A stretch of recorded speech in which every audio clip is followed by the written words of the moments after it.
My last two reviews, I've already looked at two Gundams with wings and big guns. Let's take a break from that and take a look at the Gundam with no wings and a big sword.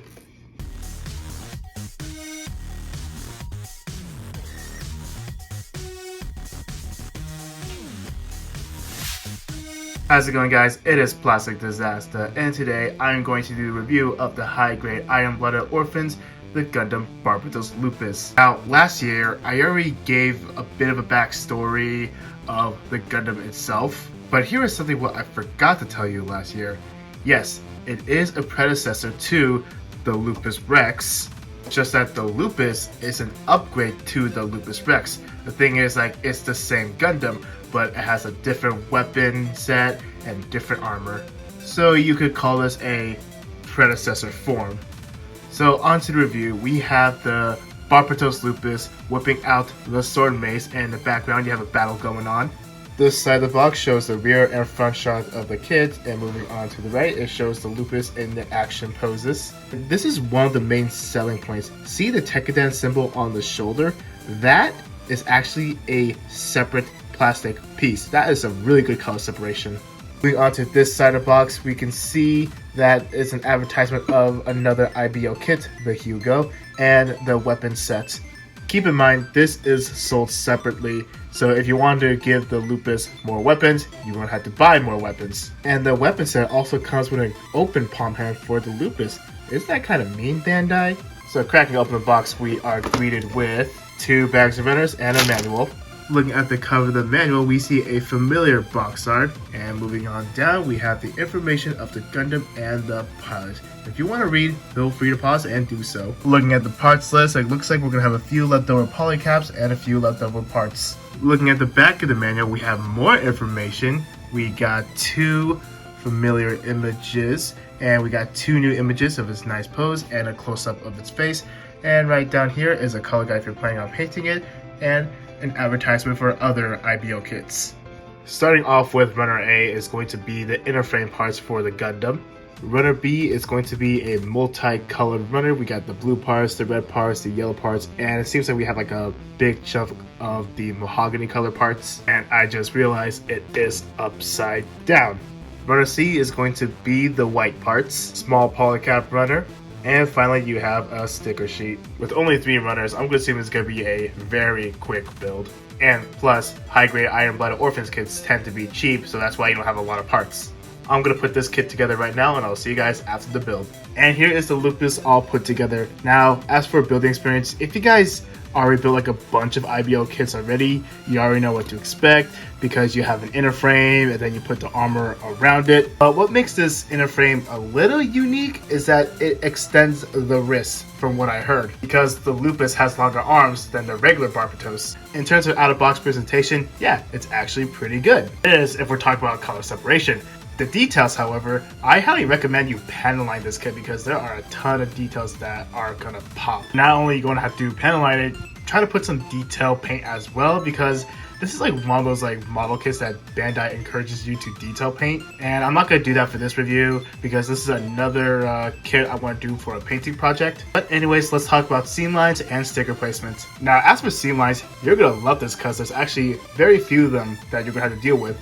The only ones you're going to have to deal with is the one on the forearms and the ones on the side skirts. Now, if this one bothers you, there is a seam line right there, but it's not going to be really that noticeable. For sticker placement, you have one for the eyes, and you have this black sticker that wraps around on this white piece, which is the neck part. Moving on to the back, you have 2 of these stickers that goes onto the backpack, one for each side. The silver and blue small stickers, it wraps around on the tip of the side skirts, one on each side. The big blue and dark gray sticker, it wraps around on the back of the side skirt, one on each side. These upside down triangle stickers, they go on the knee, one on each side. These big dark gray stickers, they go onto the side of the leg. Pay attention which side it goes on. Finally, these red stickers wrap around on the heels. Moving on with accessories, starting off with hand options. As you can see, the Lupus Aria has the weapon holding hands, and you have another set of these weapon holding hands, but this time it's at an angle. Also get this action base adapter piece, plugs on the top of an action base, and I guess the purpose of this is just to make the Lupus higher, but it turns out he's fine without it. So in other words, it's up to you if you want to use the adapter piece or not. Next up, you have these mechanical arms that goes onto the backpack. Now to equip this, you just have to pop this side off, and we have one flying off already.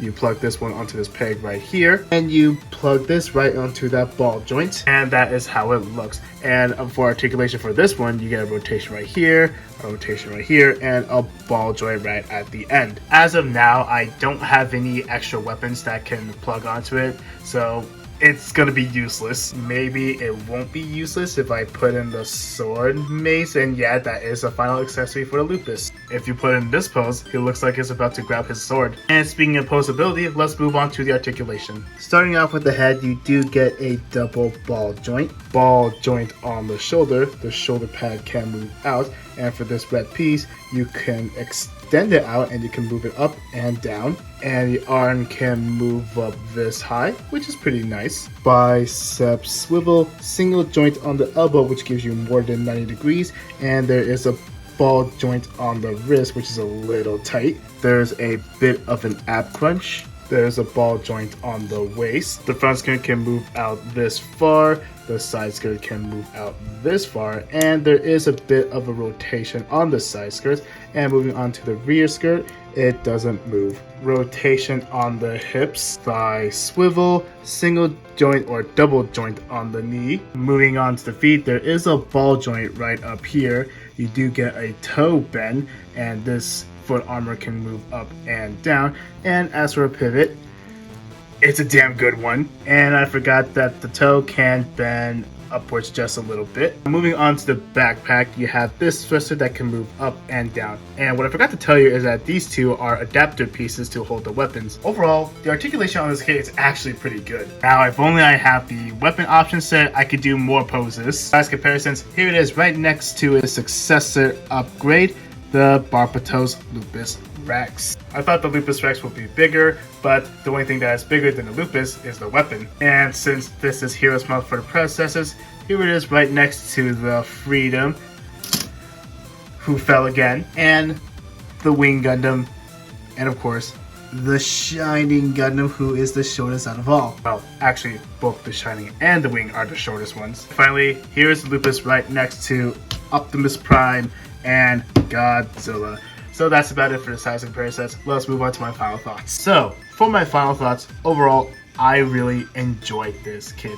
It's cheap, it's got good color separation, could be a little better, and it's got nice articulation. Now, again, I know it's a shame that it doesn't come with like those arm cannons and a tiny little mace, but if we're gonna focus on what we have inside the box, I think it should be enough to satisfy you. I'd say pick this kit up. Now, if you do have extra cash to spare, go ahead and spend it to make the Lupus look better. Okay, so that's about it for the review. I want to say thank you guys so much for watching. If you guys are new here, consider subscribing if you want to see more content.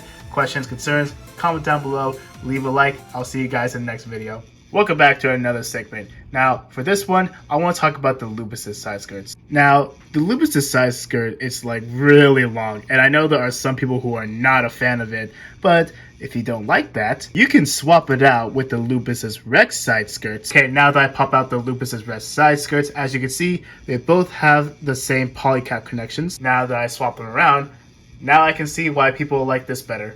Now, of course, I didn't do the same thing for the other side, but at least you guys got the general idea. Other than that, that is how you kit bash with minimal effort.